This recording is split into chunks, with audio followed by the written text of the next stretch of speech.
Sita. I must thank Sehmat for inviting me to deliver these 4 lectures. And I'm particularly delighted that Sitaram is chairing this first session. Besides being the General Secretary, he's an old friend and classmate, and I'm privileged to have him here. I'm also thankful to all of you all for taking time off on a Saturday evening and being here to join the discussion, which I would try and begin today. There's 2 things I'd like to say. One, of course, is that I would be, since there's a lot of, by way of quotations, references from Marx itself, from Capital itself, I would be going back to this text as often as I can, because I think it's better to be, though there are many translations and I've used only one, I think it would be better that I try to be correct in terms of what I'm quoting, whichever the translation is. Well, to start with, when we get together to mark the 150th anniversary of the publication of the first German edition of Das Kapital, and of course we know that the other 2 volumes came much later, many years later, and despite the fact that Engels did say that volume 3 was done by the time volume 1 was published, we know that a lot of it was in the form of quotations which Marx had from the literature which he was analyzing, and there was a lot of it, and interspersed it particularly in volume 3 with comments. But we essentially have these 3 volumes, and when we meet to discuss these volumes of the work in Capital,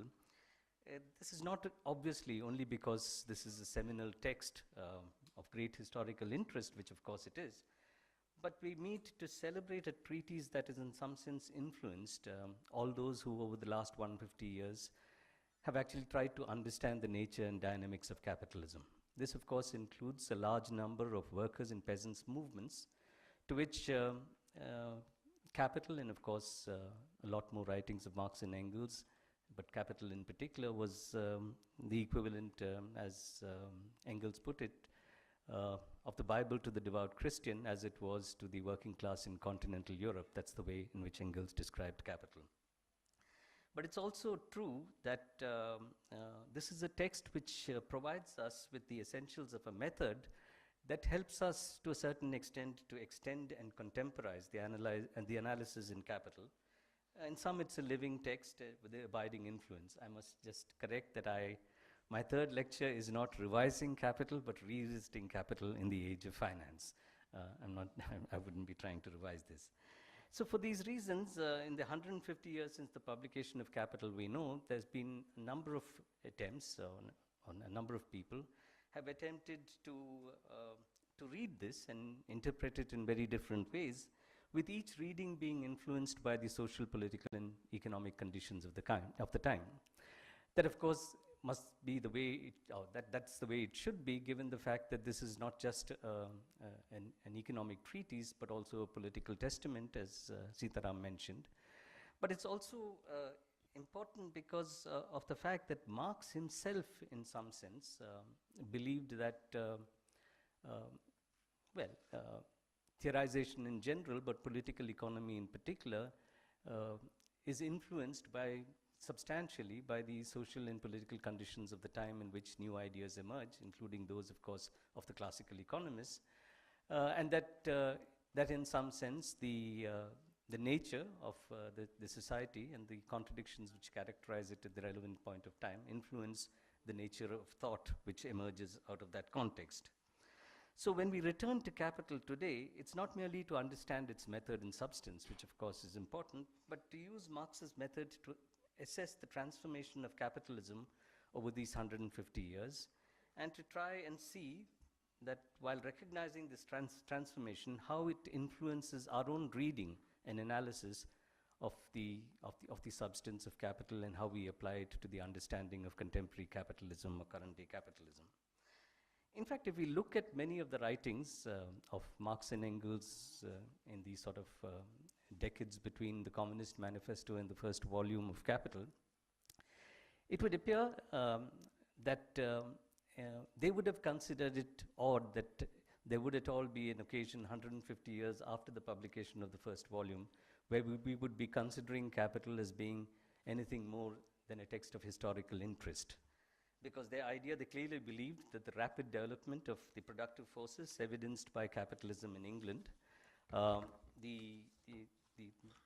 process by which this rapid development of the productive forces came into conflict with the social relations of production, the crisis that the anarchy of capitalism results in, which I'll be looking at in the next lecture, and of course the fact that the emergence and growth of capitalism produces its own gravediggers in the form of the working class, that all of this would result very soon, at that point of time that seems to have been the expectation, in the transcendence of capitalism itself. In fact, if the revolutions of 1847, 1848 were missed opportunities, that did not mean that they didn't expect that, if not in the last quarter of the 19th century, at least in the first half of the 20th century or later, we would see the transcendence of capital, and therefore it was unlikely, I think, that they would be expecting that we would, 150 years after the first volume, be sitting here examining this text and its relevance for capitalism as it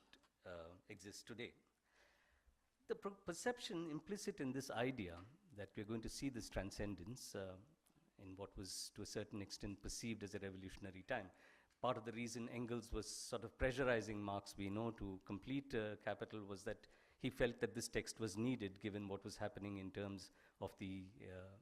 movements of the working people and working class in particular, which he thought was occurring already in England and Europe. So therefore, when we look at this perception, the implicit idea is that the progressive character of capitalism would be its own undoing, with technological changes turning the social relations that unleash them into their own fetters. So a consequence of that perception was that alongside the discussion of the ways in which the antagonistic relationship between capital and labor shaped the form and intensity of exploitation and determined the distribution of income under capitalism, that associated with that was Marx's emphasis on the transformative nature of capitalist development. Once the process of primitive accumulation had created the conditions for the extraction of surplus value in a system with equivalent exchange, that is where commodities were being exchanged at their full value, accumulation in the quintessentially capitalist form begins, and crudely coercive primitive accumulation moves into the shadows. This is in my view, in Marx's view. And once the force of capitalist accumulation unleashes the productive forces, productivity increases, cheapen the means of subsistence, leading to surplus being extracted in the form of relative surplus value rather than absolute surplus value. That is, rather than largely through an extension of the working day or through an increase in the intensity of labor, but rather it comes because of changes in the means of production, which results in the cheapening, in particular, of the elements of subsistence or the means of subsistence which enter into the worker's consumption basket. This is at times interpreted as an almost linear shift from primitive to normal modes of capital accumulation and from absolute to relative surplus value extraction. That linearity is also read by many into this idea that there is, to a certain extent, an inevitability that at a certain stage of development, the material productive forces of society would come into conflict with the existing relations of production, which begins an era of social revolution. Now, this was indeed the process which, in Marx's view, gave rise to capitalism, rendered it transient, and prepared the ground for the abolition of private property. Marx built, we know, into his analysis three tendencies that made capitalism, like previous modes of production, almost inevitably transient. The first, as already discussed, is the logic of accumulation under capitalism that results in the rapid development of the productive forces and brings it into conflict with the social relations of production. In fact, Marx went even further and saw new forms under capitalism as pointing to a socialization of production necessitated by the concentration and centralization of capital and preparing the grounds for socialism within the womb of capitalism itself. One such form, the role and impact of which has since proved substantially different, which I would refer to in the third of these lectures, is the joint stock company, which Marx described as reflective of the complete separation of capital ownership and the actual production process. The sort of shift to ownership by social capital, and in his words, the abolition of the capitalist mode of production within the capitalist mode of production itself. The second of these tendencies, which was to lead to the inevitable transcendence of capitalism, was the conflict between capital and labor that cannot be resolved under capitalism, and provides the ground for the overthrow of the system based on private property and wage labor by the working class itself. And the third, of course, is the inevitability of crisis under capitalist accumulation, which I discuss in the next lecture, that provides the trigger for intensification of class conflict and unleashes revolutionary movements. Marx framed his discussion in Capital, we know, as a critique of political economy, especially the works of the classical economists, from the physiocrats through Adam Smith and Ricardo, and in constant opposition to the vulgar economists of that period whom he saw as conscious or unconscious apologists for the bourgeoisie. Marx himself dates the beginning of his study of political economy, diverting, as was mentioned, from his study of jurisprudence that he pursued as a subject subordinated to philosophy and history to 1842-43. In that year, as editor of the Rheinische Zeitung, he found himself in the embarrassing position of having to discuss what he describes as material interests, referring here to discussions in the Rhenish parliament on forest theft and division of landed property, the condition of the peasantry in the Moselle Valley, and the debates on free trade and protective tariffs. Marx then did find some answers to some of his questions in the work of the classical economists. While appreciative of that work, he found it inadequate to the purpose and intense study that, to his purpose, an intense study led him to an explanation why. Classical political economy, in his view, while associated with and the ideological accompaniment of a rising capitalism, belonged to the period in which class struggle in capitalism was yet underdeveloped. This gave it its scientific perspective, which allowed the classical economists to individually contribute many important insights regarding the nature and dynamics of capitalism. These included the identification of productive labor with activity that yielded a surplus product and contributed to accumulation, tracing the source of surplus to production rather than circulation, identifying labor time as the ultimate source of value, Ricardo, and recognizing that machinery, while enhancing productivity and profits, can displace labor, which of course went on to the formulation of the idea of the reserve army of labor. This, of course, inevitably led among the classical economists, and Ricardo in particular, to the recognition of the antagonism embedded in the capitalist system. However, the reason this analysis proved inadequate to Marx was that political economy, remaining within the bourgeois horizon, insofar, remaining the bourgeois horizon insofar as it looked at capitalism not as a historical phase in the evolution of social production, but as something which was sort of near eternal, that it was such that, according to Marx, even its last great representative, David Ricardo, in the end, consistently made the antagonism of class interests, so wages and profits, profits and rent, the starting point of the investigation, but then naively took the antagonism for a social law of nature. Hence, insofar as political economy remains within this bourgeois horizon, it can only remain a science while the class struggle is latent or manifests itself only in isolated or sporadic phenomena. And even then, it was in essence a science of enrichment, which saw such processes of enrichment as a natural order. Before this turn to political economy, Marx had already made the transition, inspired by his early engagement with the young Hegelians, to a radical republican position with a social dimension. He contrasted the Christian state, which was an association of believers and a system that legitimized and protected feudal privileges, with the rational state, which converted the aims of the individual into general aims, crude instinct into moral inclination, natural independence into spiritual freedom, by the individual finding his good in the life of the whole, and the whole in the frame of mind of the individual. So therefore, he was soon convinced that legal relations and political forms originate in the material conditions of life, the totality of which Hegel, as Sitaram mentions, embraces within the term civil society, and that the anatomy of this civil society had to be found in political economy. Seen in this light, Marx's extended engagement with political economy, which began at this time, was part of an effort to combine the application of the Hegelian dialectic, now of course turned on its head, and the revolutionary ideas derived from the French Revolution and the early socialists, with an understanding and critique of English political economy. English political economy because it was a progressive science, representing as it did the still progressive capitalism in conflict with the dying feudal order. Critique because, with Ricardo having recognized the conflict between the different class interests, the science of bourgeois economy, in Marx's words, had reached the limits beyond which it cannot pass. Nevertheless, Marx clearly believed that its insights, that is the insights of classical political economy, combined with a critique of its inadequate and faulty analysis and its limited vision, could take the science in a direction where it became a weapon for the working class. The working class needed this weapon because that class was the instrument, in Marx's view, through which history would ensure transcendence of capitalism, a process that bourgeois political economy, which saw capitalism as the end of history, could not contemplate.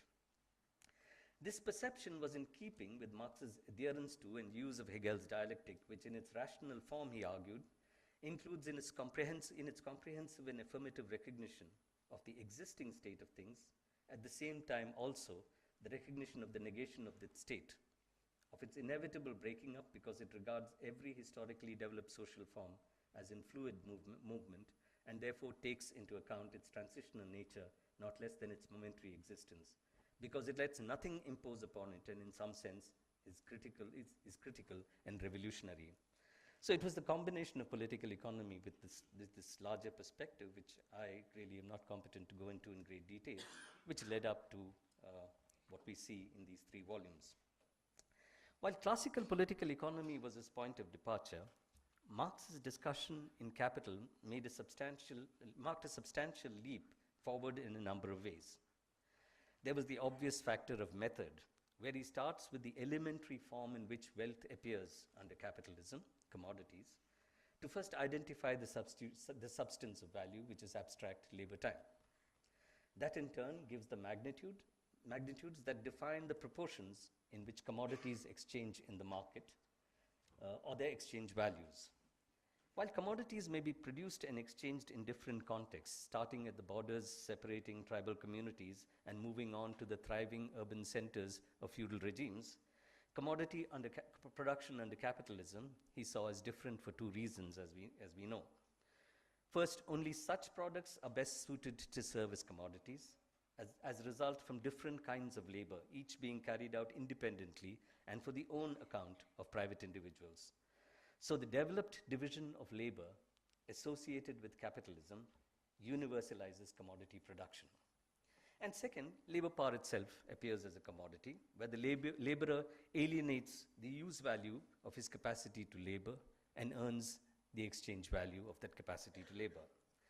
The recognition of the distinction between the laborer and his labor power and between the value of labor power, which is socially and historically determined, and the value that the laborer contributes in the form of living labor during the working day was the most significant contribution that Marx made to the advance of political economy. The idea that surplus value emanates from the fact that the worker is paid a wage which is equal to the value of reproducing labor power, which of course is short of the amount he contributes when the capitalist chooses to use his capacity to labor as a use value in production along with the means of production. The capitalist who has bought the right to use the value of labor power,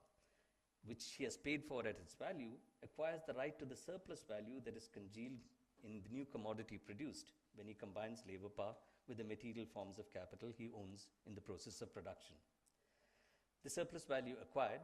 allows for the continuous self-expansion, or as some others describe it, valorization of capital, even when all exchanges occur at the full values of the commodities involved.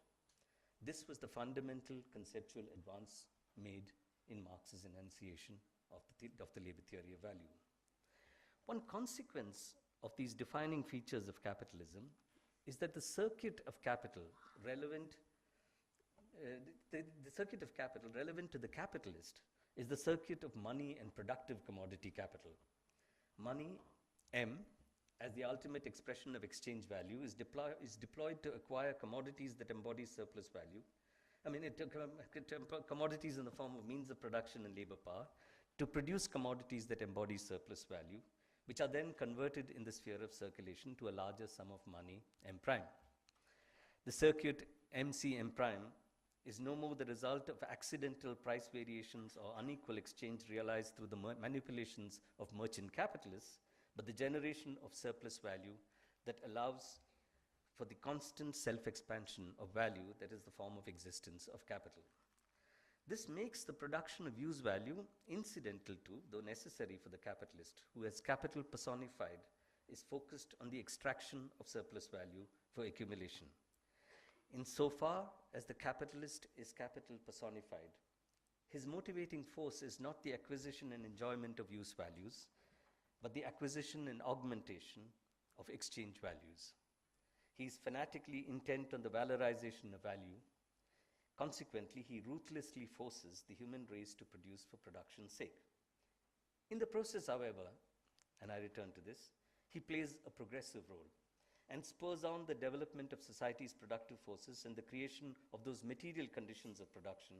which alone can form the real basis of a higher form of society, a society in which the full and free development of every individual forms the ruling principle.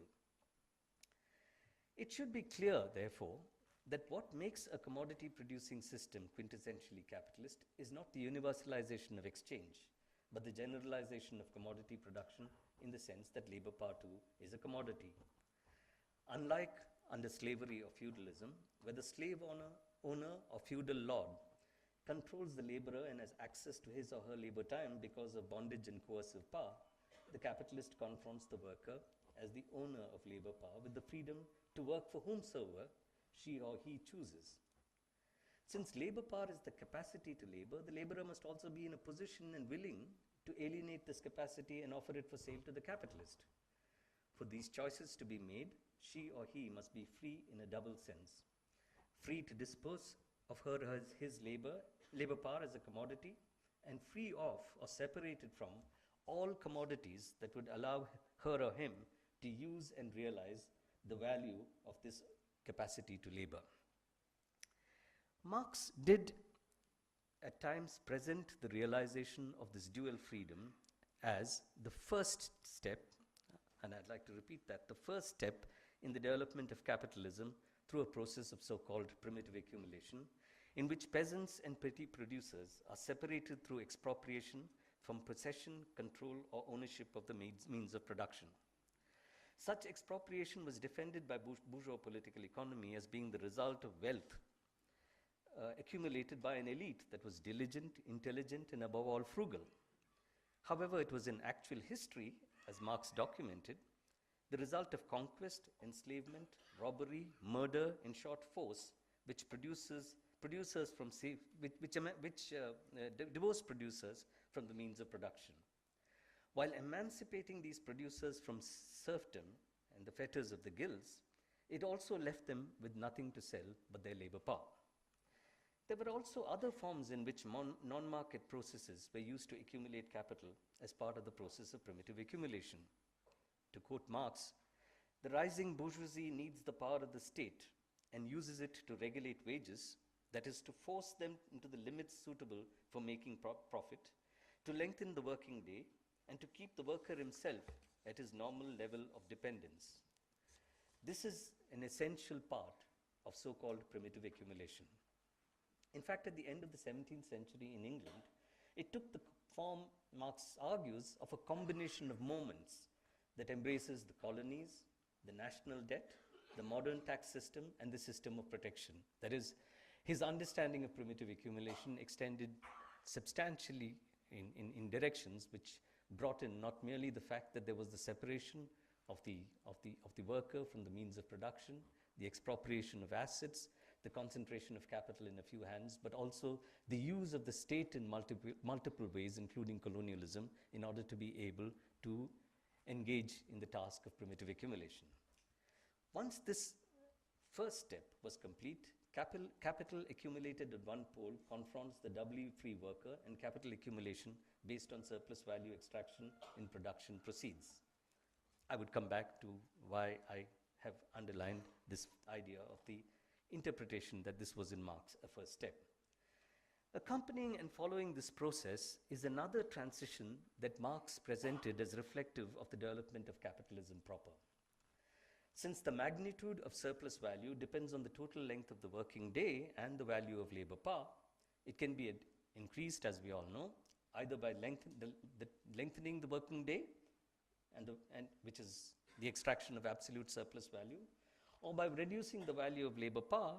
through productivity increases in sectors that produce the goods entering into the workers' subsistence basket, as I mentioned, which is the extraction of relative surplus value. In either case, since the ratio of surplus value to variable capital rises, that is the S by V ratio rises, so does the rate of exploitation and the ratio of surplus labor to necessary labor. But in Marx's view, it is the extraction of relative surplus value through productivity enhancing investments that was characteristic of capitalism in its fully developed form. Since capital must confront doubly free labor in the market for capital accumulation in its full-fledged form to occur, the fact that labor power in that form must emerge through a process of primitive accumulation affects the ability of the system to extract relative surplus value in the first instance. When money capital first seeks to realize the circuit MCM prime, it does not have ready at hand enough doubly free workers. It extracts surplus by bringing the existing world of peasants and petty producers operating with pre-existing techniques of production under its sway, or through what Marx identifies as the formal subsumption of labor to capital. In those conditions, only absolute surplus value can be extracted, since the technical conditions of production are given. It is only when workers who have nothing to sell but their labor power confront capital accumulated in the hands of a few that the conditions where the owners of capital can transform the process of production and enhance surplus value extraction in the form of relative surplus value are created. This is the phase of the real subsumption of labor by capital. Hence, at many points in his analysis, Marx appears to suggest that the extraction of relative surplus value, based on the real subsumption of labor by capital, inevitably displaces the extraction of absolute surplus value through the formal subsumption of labor by capital. In Marx's view, the production of surplus value, and I'm quoting him, requires a specifically capitalist mode of production, a mode of production which, along with its methods, means, and conditions, arises and develops spontaneously on the basis of the formal subsumption of labor under capital.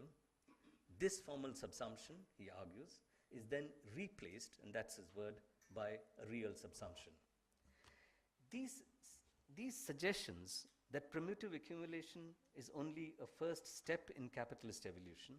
and that absolute surplus value extraction will be displaced by relative surplus value extraction, could be interpreted as resulting from Marx's reading of the dynamism that post-industrial revolution capitalism displayed. It could also be seen as reflective of the view that a combination of workers' movements and legislation in the form of the Factory Acts, which he discussed in detail in Capital, they led to in England, the Factory Acts they led to in England, would force capital to limit the working day and to accelerate technical change so that accumulation depends largely on relative surplus value. These features even then were of course typical only of the empirical ground for Marx's analysis of capitalism. As Marx noted in his preface to the first German edition, his intention was to examine the capitalist mode of production and the conditions of production and exchange corresponding to that mode by analyzing the capitalism of England of that time, which was its classic ground. The fact that other countries, including Germany, were not characterized by the dynamism that England displayed did not undermine the generality of that analysis because, in Marx's view, the country that is more developed industrially only shows to the less developed the image of their own future. In Marx's understanding, though by the time Capital Volume 1 was completed, more than a century had passed since the emergence of industrial capitalism in England and elsewhere, the capitalist mode was not present in its pure form even in Germany, where the first edition was launched. In practice, in most contexts, including Germany, alongside of modern evils of capitalism, a whole series of inherited evils oppress the people. This primacy of the English case with emphasis on its more progressive features, mattered in two ways for Marx's assessment of capitalism during the years when he worked on Capital. First, the technological achievements of the Industrial Revolution in England made him conclude that while in time capitalist relations would prove a fetter on the development of the productive forces, capitalism was a system which he saw even in his most cynical writings as having contributed, in his words, to a wondrous development of the social productive forces. Second, Marx saw in this progressive character of capitalism an ability to ensure in time, and perhaps inexorably, the displacement and demise of primitive methods of production and backward relations of production. This kind of reading of the nature of actually existing capitalism was also encouraged by the fact that in Capital as it came to be published, Marx neither undertook an extensive analysis of the role of the state in supporting capitalist accumulation. Of course, there are discussions, but not an extensive analysis, and providing a site for the persisting primitive accumulation of capital, which he had noted that the state was an important instrument and agency for the primitive accumulation of capital, but the analysis was not yet detailed enough because of the fact that the work remained incomplete. Nor did he, in fact, in earlier sort of chapterization of what capital was going to be, the state was an important segment which was going to be, or agency which was going to be analyzed. Nor did he analyze the impact that capital expansion had on the peripheral countries and the colonies, where its modernizing influence did not exclude coercive extraction of surplus, subordination of petty producers operating with primitive techniques, and reproduction of backward relations of production so as to maximize the extraction of absolute surplus value. The resulting optimism about the transformative potential of capitalism and the increasing assertion of the collective will of the working class possibly explains the fact that Marx, 1, considered primitive accumulation as being confined to the early stages of capitalism before the capital-wage-labor relation is to a substantial extent universalized. 2, saw a sequential movement away from the formal to the real subsumption of labor by capital, and from the extraction of absolute surplus value to the extraction of relative surplus value. And 3, argued that this transition would be hastened by the ability of the working class to both limit the length of the working day and raise the level of wages. Any reading of world history over the last 150 years would indicate that the first two of these features, which is the fact that primitive accumulation occurs and that there's both a combination of extraction of absolute and relative surplus value with a combination of both the formal subsumption of labor by capital and the real subsumption of labor by capital, that the first two of these features have not been confined to specific phases of capitalism, but have persisted to differing degrees in different contexts across capitalist history. Even to the extent that Marx's analysis was true of the classic ground of capitalism he analyzed, namely England, it was by no means overwhelmingly the rule. And even though the expectation that capitalism would not survive through the 19th or first part of the 20th century, not that they named those dates, has been belied, capitalism's persistence has not been accompanied by a transformation in which the end of primitive accumulation, the shift away from absolute surplus value extraction to relative surplus value extraction, and the strengthening of the power of collective labor to win concessions from capital have been unambiguously visible at all points in time. Indeed, Marx too did recognize that capital focused on maximizing the enhancement of surplus value and accelerating capital accumulation would continue to seek ways of extracting absolute surplus value, and the workers' effort to limit that may be only partially successful. As is detailed discussion on the failure of the Factories Act, the constant struggle to limit the working day, the tendency to increase the intensity of work within a given working day, and the resort to payment of time and piece wages, 2 chapters, make clear capital is constantly aiming to maximize surplus value through what could be identified as primitive means within this discourse. So while a merely formal subsumption of labor under capital suffices for the production of absolute surplus value, Marx himself said, The unrestricted prolongation of the working day turned out to be a very characteristic product of large-scale industry, even long after relative surplus value extraction had begun. In sum, it is completely possible that the generation of absolute and relative surplus value can go hand in hand throughout the capitalist epoch and independent of the level of capitalist development.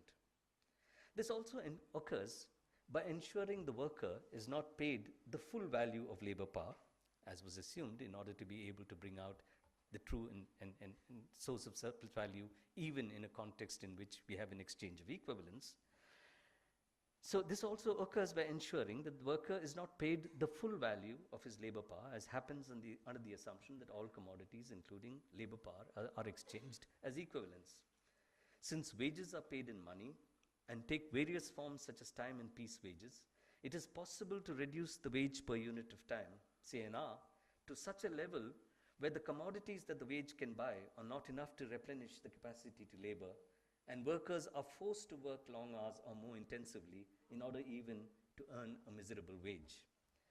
If surplus value is enhanced by paying workers less than the full value of labor power, it is being expanded through the expropriation of a part of what is the worker's due in any given social and historical context, and a due in the sense of paying the equivalent of the exchange value of that labor power. The point is that this remains true even 150 years after the publication of Capital. The growing presence of casual, temporary and self-employed workers, and the unleashing of competition between the reserve army of cheap labor constantly reproduced in the colonies earlier, in the peripheral countries of today, and workers in the metropolitan countries, the competition between these peripheral workers and the workers in metropolitan countries only aggravates this tendency. They create conditions where workers are forced to self-exploit themselves, create opportunities for the extraction of absolute surplus value, even when technological advance helps enhance relative surplus value. Moreover, inasmuch as these conditions and the proliferation of finance result in indebtedness that leads to the loss of ownership or control over assets on the part of workers, the middle classes, and the peasantry,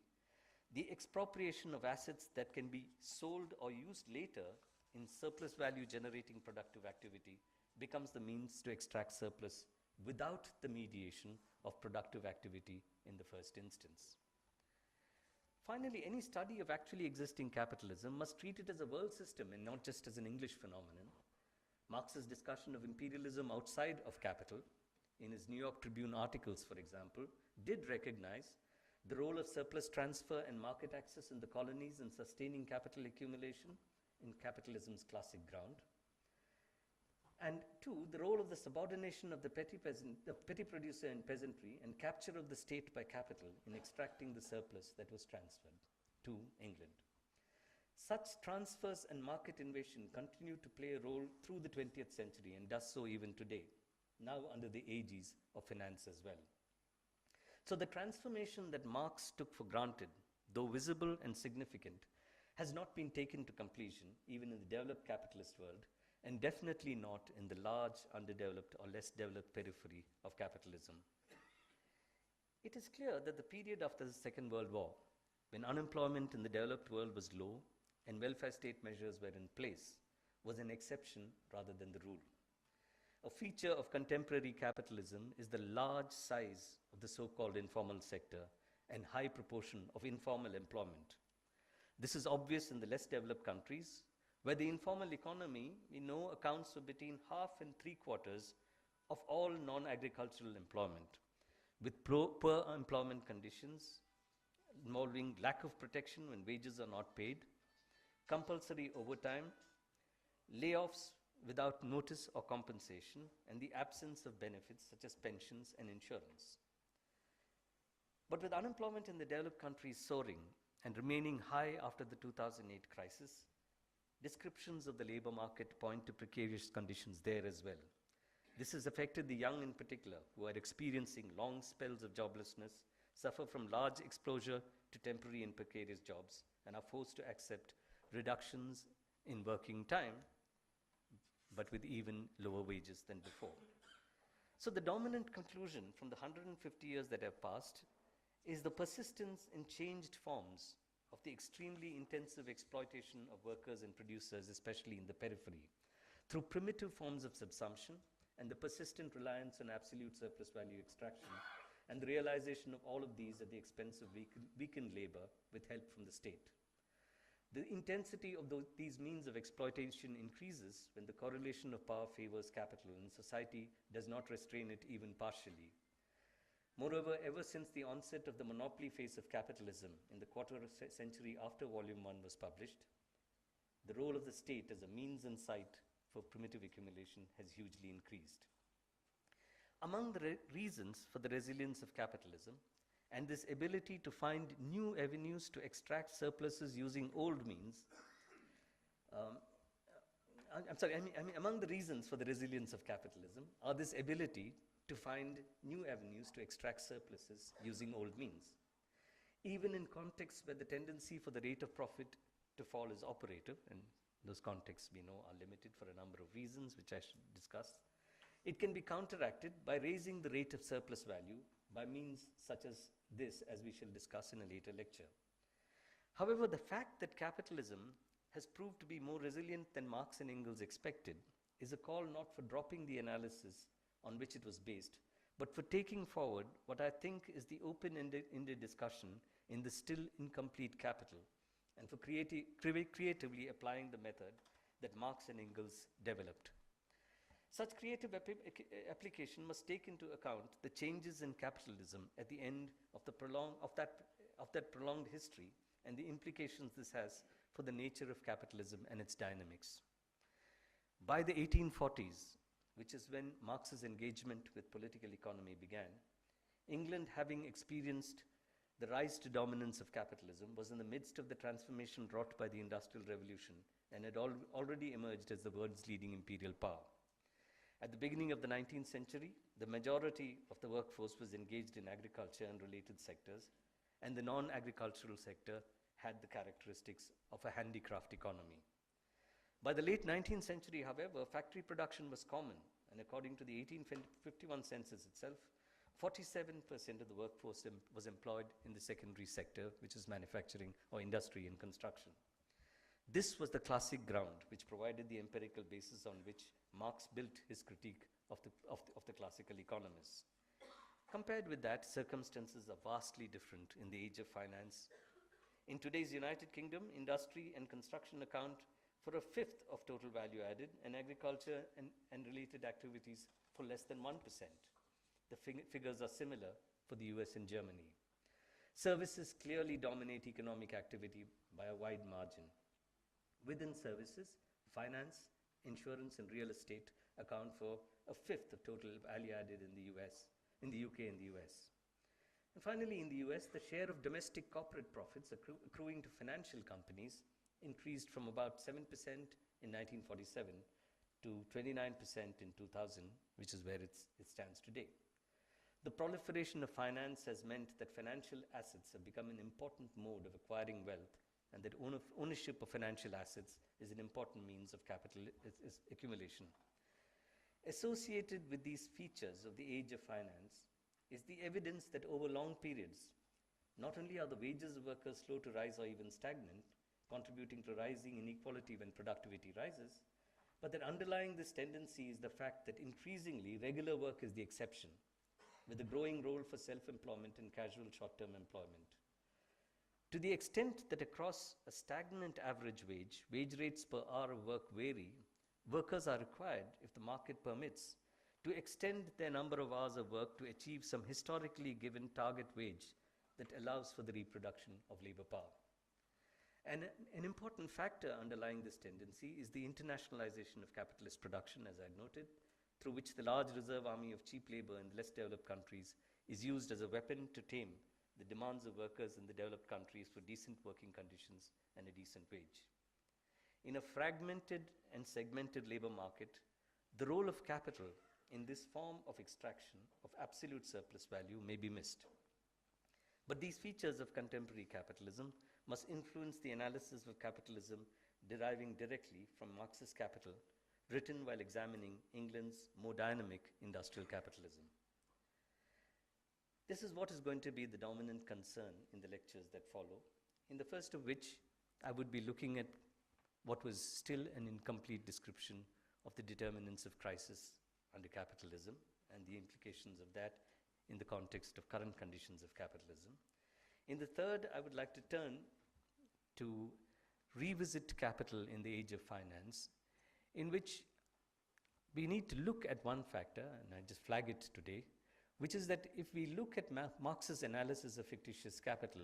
which arises as a result of the coming of credit money, he basically recognized the fact that you can have a situation where there's an increasing divergence between real wealth in the system and the possibilities of extracting surplus value through the mediation of production and the accumulation of financial wealth, including an accumulation which occurs because of the trading of credit money itself. But this divergence, he argued in large measure, would in some sense disappear because of the fact that it leads up to crisis which devalues financial assets in substantial measure. The problem we face today is that it is true, firstly, that the divergence between the value of financial assets and the value of real wealth has increased hugely beyond what Marx might have contemplated at that point of time because of the nature of current contemporary finance. And when crises occur, while there is some loss of value of this illusory financial asset, it never goes back to the level at which it was. And the possession of financial assets, so long as the value of money is stable, is adequate enough to command not merely real assets, but also labor power. So how do we understand in the current context the way in which the process of extraction of surplus value would occur, in which accumulation of finance outside the realm which is mediated through production influences the dynamics of capitalism? And finally, I will make an attempt to try and use these to understand the current crisis and the inability of capitalism as yet, close to a decade, to be able to transcend that crisis and get back to the normal which it had prior to the 2007 period. Thank you.